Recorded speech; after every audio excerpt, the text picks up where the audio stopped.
CRTV News, ici, toute l'info.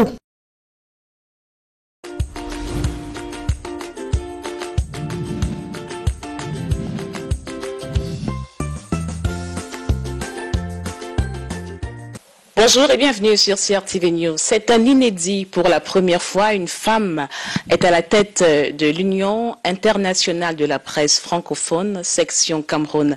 Evelyne Onaïsomba, journaliste et chef de chaîne de CRTV News, a raflé quasiment tous les suffrages lors de la dernière Assemblée générale élective de cette institution.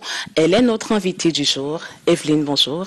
Bonjour Gladys. Félicitations. Merci. Alors, c'était quoi le premier acte ou le premier décret de Madame la Présidente? Alors, le premier acte a été peut-être le discours programme, oui. Si je peux l'appeler ainsi, puisque tout de suite après mon élection à l'Assemblée générale élective du 18 juin dernier, il a fallu parler aux membres de l'UPF présents et leur dire, leur indiquer à tout le moins les grandes lignes des actions que nous allons mener, vers quel cap j'ambitionnais de les conduire. Et puis en termes d'actes concrets, la nomination de ce que nous appelons de manière convenue à l'UPF le bureau élargi. Ce sont des membres de l'UPF et autres figures de la presse camerounaise que nous appelons pour des missions spécifiques qui vont nous accompagner tout au long de notre mandat. Il s'agit principalement des chargés de mission, des responsables des activités de l'UPF qui sont des activités associatives extra-professionnelles, mais qui contribuent à apporter la vie à l'UPF. Et puis, il y a les points focaux dans les 10 régions du pays. L'Union internationale de la presse francophone, section du Cameroun, a des représentants qui sont chargés de relayer, de prolonger, d'animer également la vie associative en termes de premier acte signé la présidente, on peut citer ça pour l'instant. Votre élection en tant que présidente de l'UPF sonnait un peu comme un couronnement après 21 ans au sein de l'Union internationale de la presse francophone, section Cameroun, SG, vice-présidente. Est-ce que c'était le haut de la pyramide était en construit? Est-ce que tout le long vous vous disiez il faut que j'arrive à la présidence, ou alors c'était juste pourquoi pas un matin ou un soir de grande ambition? Je vais vous étonner, ce n'était pas un construit. Le président Aimé Robert Bihina, vice-président international, que je tiens à saluer vivement, m'y a presque conduite, contrainte et forcée, j'exagère le trait, mais pour vous dire que c'est lui qui a pensé d'abord à mon profil pour lui succéder.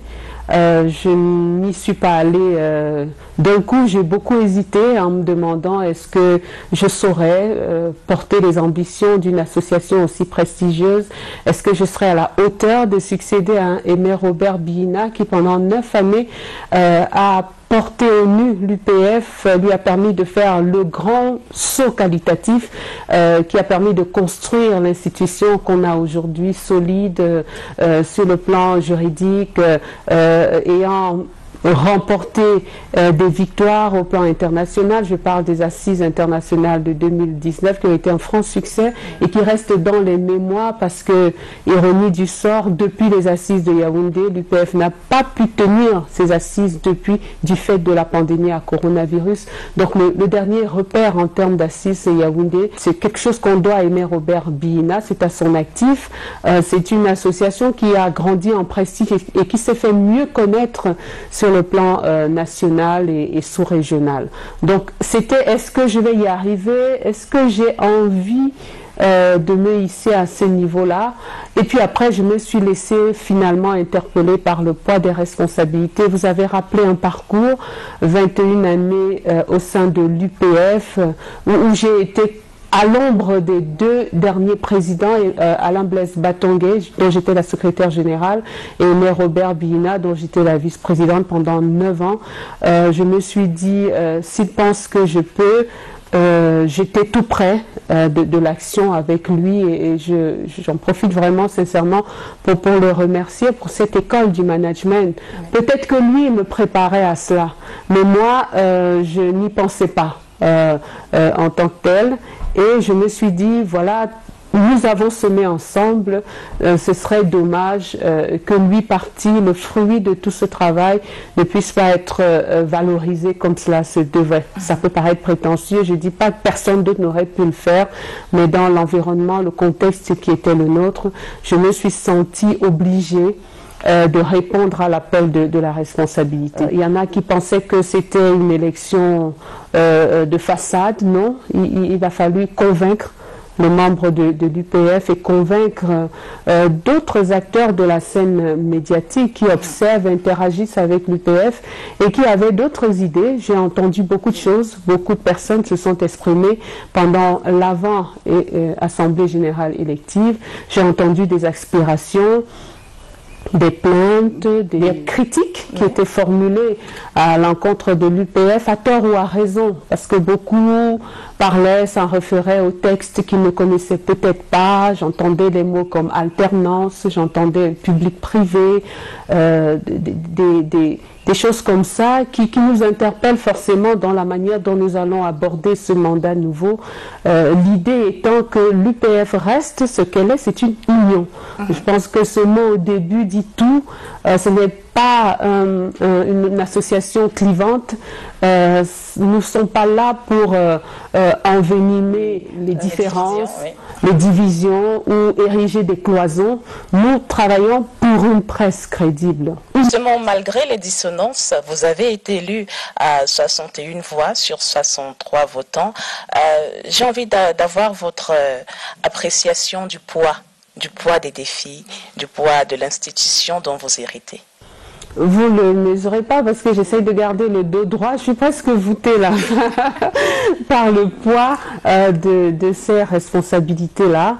Oui, je sens que j'ai été portée par un plébiscite presque complet. Il y a eu 2 bulletins nuls. Il résonne beaucoup dans mes oreilles, ces 2 bulletins nuls. Ils sont l'expression de ce que, voilà, il y a une dernière marche qui n'a pas été franchie dans cette conquête des voix et des plébiscites des membres de l'UPF. Mais c'est important pour vous de faire l'unanimité? Oui, c'est important en tout cas d'essayer de l'atteindre, de travailler à cette unanimité-là, parce que c'est toujours dans la voie médiane que jaillit la lumière. Je pense que personne n'a la science infuse. Cette envie de concilier le plus grand nombre est très important, surtout qu'on travaille avec des journalistes. Je ne vous apprends pas qui ils sont, ce sont des personnes libres d'esprit, ce sont des personnes qui sont critiques, ce sont des personnes qui n'acceptent aucun type d'embrigadement, aucune forme d'embrigadement possible, et donc être plébiscité par eux et par des membres pluriels issus de la presse plurielle, oui, c'est important, ça résonne comme un appel à en être digne. Donc je le prends comme ça en me disant, il faudrait que je travaille à être la présidente qu'ils ont souhaité que je sois, puisqu'ils m'ont porté de la plus belle des manières. Il y a le poids des acquis à préserver, mais il y a également le poids des défis à relever. Dans un contexte justement camerounais où la presse a de plus en plus mal à son éthique, à sa déontologie, est de plus en plus méprisée, parfois méprisable. Comment est-ce que votre mandat, sous quel signe votre mandat se pose pour rendre la presse plus crédible, comme le dit le slogan de l'UPF? Alors, il n'y a pas de baguette magique pour redonner à la presse son aura, une aura qu'elle ne doit jamais perdre. On a connu dans notre pays beaucoup de moments où la presse était en difficulté, indexée à plusieurs moments de la vie sociopolitique de notre pays. La presse, c'est le miroir, la tribune, mais la presse est aussi celle qui prend des coups, parce que c'est elle la première à être pointée du doigt lorsqu'il y a un problème. C'est toujours la faute au journaliste. C'est vrai que notre profession connaît beaucoup de difficultés qui sont connues de l'ensemble des acteurs médiatiques, de tous ceux qui fréquentent le paysage médiatique camerounais. Les états généraux de la communication de 2019 de 2009 ont permis de jeter les bases On sait ce qu'il faut faire. On a passé les diagnostics. Il s'agit de... oui, d'entrer dans l'action véritablement. Qu'est-ce que l'UPF peut faire? L'UPF peut continuer à faire ce qu'elle a toujours essayé de faire. Nous nous sommes positionnés dès le départ pour une presse de qualité, une presse crédible. Et nous y avons travaillé. Aimé Robert Bina, au cours de ses mandats, n'a jamais lésiné sur la question de la formation. Et nous allons nous y accrocher comme notre première boussole. Il faut former les gens de la presse, qu'ils aient été formés en amont, qu'ils soient arrivés dans la profession par des hasards de la vie. Ceux qui exercent en ce moment doivent pouvoir avoir la maîtrise du b.a.-ba. Ils doivent pouvoir voir leurs compétences renforcées à chaque fois dans la couverture spécifique des événements qui se présentent à nous. Nous avons essayé jusque-là de nous arrimer à l'actualité, etc. en ce moment même, et c'est un chantier que nous allons poursuivre. Nous préparons une formation avec l'UNESCO sur la couverture médiatique par temps de Covid. Le Covid-19 est venu bouleverser le monde, les habitudes, les pratiques, etc. Comment continuer à exercer son métier? Quels sont les outils qu'il nous faut pour pouvoir nous adapter à cette situation nouvelle? Le journalisme, son éthique, sa déontologie, oui, sont connus de manière générale, mais dans la pratique, nous sommes des caméléons. Devons nous adapter à chaque fois aux défis nouveaux qui se posent dans l'exercice de notre profession. Comment garder cette éthique, cette déontologie, cette qualité qui est attendue de nous alors qu'on évolue dans un biotope qui est changeant, dans un écosystème qui bouge tout le temps. Nous devons nous aussi bouger. Donc que ceux qui ont eu une formation de départ ne se disent pas j'ai pas besoin de formation, que ceux qui ne l'ont pas eu n'aient pas honte d'y accéder. C'est la clé à mon avis pour arriver à cet écrémage dont nous avons besoin. Le problème de la presse, c'est celui de la qualité de ceux qui y exercent. Qui est journaliste, qui ne l'est pas. L'UPF seul ne pourra pas résoudre ce problème. C'est un chantier qui doit être porté à la fois par les instances institutionnelles, le ministère de la Communication, par les institutions de régulation, par les autres associations professionnelles qui existent, que ce soit les éditeurs de presse, que ce soit les journalistes d'expression anglaise, que ce soit l'UPF, que ce soit les syndicats. Bref, c'est une action commune qui doit être menée pour pouvoir aider la presse à survivre. J'indique qu'une presse malade est un indicateur très grave de l'état de santé générale d'une société. Il est important, tout le monde a intérêt à ce que la presse soit une presse forte, que ce soit les acteurs sociopolitiques, que ce soit les journalistes eux-mêmes, que ce soit les autres acteurs de la société civile. Une presse forte, une presse crédible est d'un apport incontournable, non seulement dans l'exercice des libertés, l'expression de la démocratie, tout ce que vous voulez, mais c'est également un instrument qui aide à la régulation sociale. Et si le régulateur n'est pas stable, évidemment que ça pose un problème qu'il faudra adresser. Donc c'est la priorité des priorités, la formation, et vous m'avez demandé sous quel signe? Eh bien sous le signe d'un leadership féminin nouveau pour un journalisme de qualité.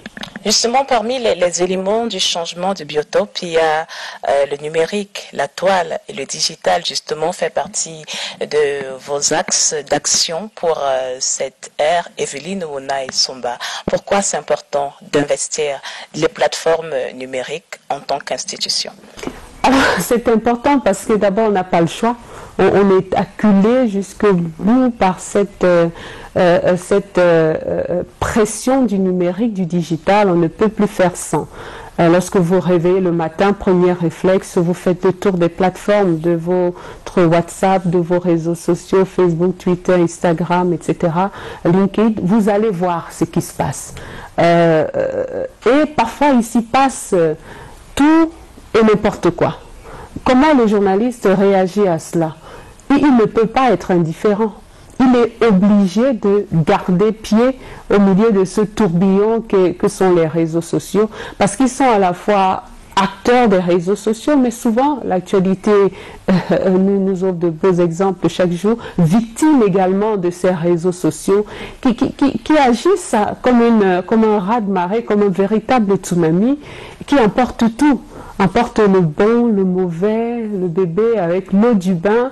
Moi, journaliste, face à ces réseaux sociaux-là, comment je me positionne? Je fais l'autruche, je me cache derrière mon petit doigt en me disant oui, c'est même pas des journalistes, quoi. C'est même pas des professionnels. On fait pas le même métier.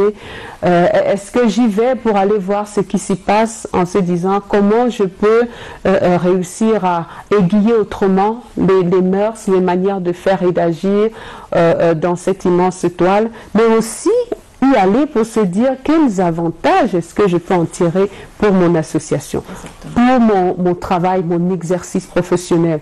Parce qu'il faut qu'on soit honnête aujourd'hui, souvent les réseaux sociaux ont été les wake-up bells, les déclencheurs. C'est souvent la piqûre qui vous fait vous lever et dire mais qu'est-ce qui se passe comme journaliste, comme reporter pour aller enquêter. C'est aussi les réseaux sociaux qui nous permettent d'entendre une pluralité de choses. Maintenant, quels sont les outils pour pouvoir faire le tri? Ça, je parle vraiment des réseaux sociaux, mais le digital en lui-même comme outil, comme instrument de management, comme outil de communication, est également une cible pour nous. Et c'est pour ça que nous avons ouvert le bureau à quelques personnes qui maîtrisent ce domaine-là et qui vont nous accompagner. Comment utiliser au mieux cet outil qu'est le digital pour pouvoir atteindre nos objectifs, celui de la formation. Est-ce qu'il faut, je prends un exemple, nécessairement organiser des séminaires comme à l'ancien temps dans une salle avec des participants qui viennent des 10 régions du Cameroun, avec voilà, des personnes en présentiel? Aujourd'hui, on sait qu'il faut changer la donne. Il y a des alternatives. Tout à fait, il y a des alternatives et le digital nous en offre beaucoup en termes de formation. Je vous parlais de l'UNESCO et du projet commun que nous menons, par exemple, de constituer des boîtes à outils. Ce sont en fait des boîtes à outils digitaux que nous pouvons distribuer pour que le journaliste puisse se former à distance, mais puisse avoir accès à un certain nombre de savoirs qui ont été apprêtés, préparés, digitalisés et mis en ligne de manière simplifiée pour qu'on puisse y aller. Il y a la web TV de l'UPF qui est un vieux projet également qu'on espère voir le jour. Il y a le site internet qu'il faut rendre plus dynamique. Il faut un community manager, il faut pouvoir répondre aux questions que les gens se posent. Beaucoup entendent parler de l'UPF, ne savent pas exactement ce que c'est, comment ça marche, comment on y adhère, comment on fonctionne, etc. Donc, ça va être vraiment, je crois, un outil essentiel qui va révolutionner nos manières de faire, notre rapport à notre profession, notre rapport à nous-mêmes, aux confrères, aux consoeurs. Et je suis sûre que nous allons pouvoir en tirer le meilleur parce que ça dépend de pourquoi on y va et de comment on peut en tirer le meilleur comme le pire. Nous avons pris l'option du meilleur. Alors peut-être pour sortir, je vais vous citer lors de votre discours de campagne au cours de cette élection. Vous soulignez que désigner une femme ou élire une femme à la tête de l'UPF, c'est démontrer que le métier ne connaît qu'une seule qualité, le professionnalisme. Sauf que vous êtes bien placé pour savoir que le métier au féminin a des défis particuliers. Est-ce qu'on peut s'attendre à ce que ces défis-là aient un écho sous votre mandat?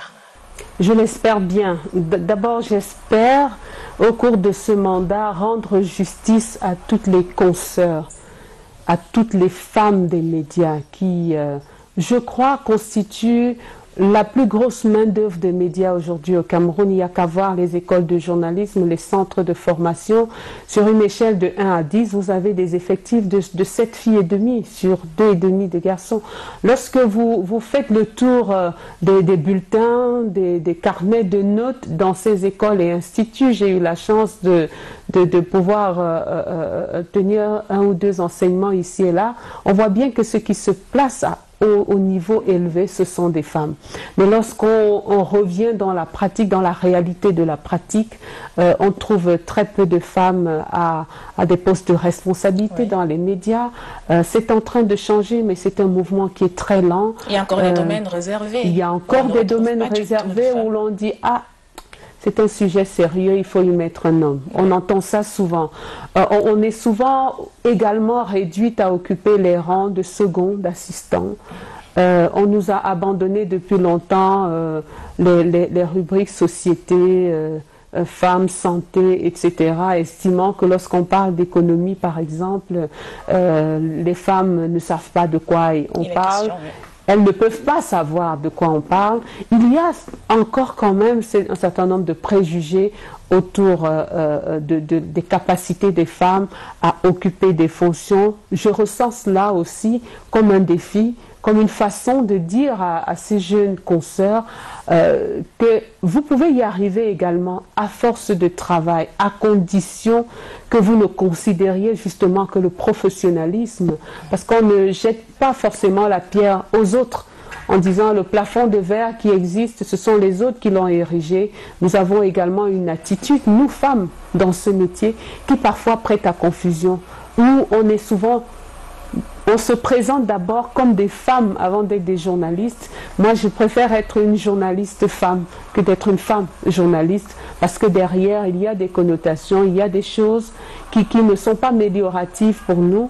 Je ne vais pas créer une révolution féminine tout en avant, non, pas du tout. Mais le fait d'être là, le fait d'agir, comme j'espère qu'avec mon bureau, nous allons le faire, pourra être... peut-être susciter un déclic, peut-être être un message permanent aux femmes dans les médias en leur disant vous pouvez y arriver, il ne faut pas sous-estimer vos capacités, il faut croire en vous, mais surtout prendre le temps de vous former et ne pas hésiter chaque fois que l'occasion vous est donnée de montrer, de faire la démonstration, j'ai dit la monstration de ce que vous savez faire comme journaliste, parce que être femme dans le journalisme, ce n'est pas une tare. Je pense que c'est un avantage. Il faut simplement que nous puissions le considérer comme tel. Le bureau de l'UPF Cameroun n'est pas constitué que de femmes. J'indique que nous avons respecté la parité parfaite, mais nous pensons qu'il y aura sans doute une touche d'un leadership différent, forcément, parce que nous ne pouvons pas changer qui nous sommes. Nous sommes ce que nous sommes, c'est une fierté, on en remercie le bon Dieu. Après, on prend ce que nous sommes avec ses avantages et on essaye d'en faire une lumière pour les autres. Si nous réussissons à être un peu un rayon de ce phare-là pour quelques-unes d'entre nous, ce sera déjà une belle réussite, je crois. C'est un message justement qui cadre bien avec le parcours de la journaliste femme que vous êtes, puisque vous n'êtes pas seulement journaliste, vous êtes grand reporter, vous managez une chaîne, la toute première chaîne d'information en continu de la CRTV. Bientôt, vous aurez le titre de docteur. Inch'Allah. Et puis, surtout, vous avez à côté le rôle de mère et tout. Et aujourd'hui, vous êtes la présidente. Et on a l'impression qu'il n'y a aucun palier qui vous effraie. Le prochain palier, c'est quoi? Ça a tout dit, peut-être? Je ne sais pas, mais je n'ai pas l'habitude de construire des châteaux en Espagne. Moi, j'ai toujours l'habitude de prendre la vie comme elle vient. Non pas de dire que je n'ai pas d'ambition, ce serait faire insulte à Rachel Malongo, auteure de l'ambitieuse. Elle nous invite à croire en nous et à avoir de l'ambition. Non, c'est justement que j'estime que ce qui doit arriver arrive nécessairement pour ceux qui travaillent à cela. On n'a pas besoin de dire je veux arriver à la montagne, il faut commencer à faire les premiers pas pour la gravir. Et ça a été toujours mon leitmotiv. Je suis en cela, je crois, le fruit de mon éducation. Je n'ai pas eu la vie facile. Tout ce que j'ai obtenu, je l'ai obtenu en travaillant méthodiquement, patiemment. Et puis, tout ce que vous avez cité arrive, j'allais dire, tout seul. Parce que j'ai le nez sur le guidon, je travaille. Quand je lève la tête, je me rends compte que je suis en pleine lumière. Je rends grâce à Dieu. J'ai l'habitude de dire que tout est grâce. Je rends grâce à Dieu parce que le travail que l'on fait de bonne foi, en tout professionnalisme, de toute bonne foi, en y mettant toute son énergie. Moi, je crois en cela. Je crois que ça ouvre toutes les portes. Ça vous amène au sommet sans que l'on ne s'asseye pendant des heures à cogiter, à se dire mais je vais être ci, je vais être ça. Lorsque je suis à ce palier, forcément qu'il me faut monter au palier supérieur. Et je sais que le moyen d'y arriver, c'est de travailler à cela. Et je travaille à cela tant et si bien que parfois, au lieu d'un seul, j'en gravis 2 ou 3 à la fois, parce que je serais portée par l'énergie de ce que j'ai à l'intérieur de cette force intérieure-là. C'est une philosophie différente. Ce n'est pas du tout de la fausse modestie. Il ne faut pas vous y méprendre. Il faut savoir ce qu'on vaut. Il faut travailler à le mériter, à le rester. Et puis le reste vient sans qu'on ait besoin de faire des efforts. Alors demain, qui sait, il faut poser la question au bon Dieu. Moi, je vais travailler pour l'instant à faire vivre l'UPF, à faire vivre cette association-là qui m'a été confiée pour les 3 prochaines années, à y donner le meilleur de ce que j'aurais à y donner avec tout mon bureau et le bureau élargi et tous les membres de l'UPF. Après, on verra où ça nous mènera. Peut-être que je reviendrai sur votre plateau. On l'espère. Merci beaucoup. Merci pour la grâce et la lumière de cet échange. Merci. C'était Entretien avec Evelyne Obona et Somba, notre invitée sur CRTV News. Restez connectés à la suite de nos programmes.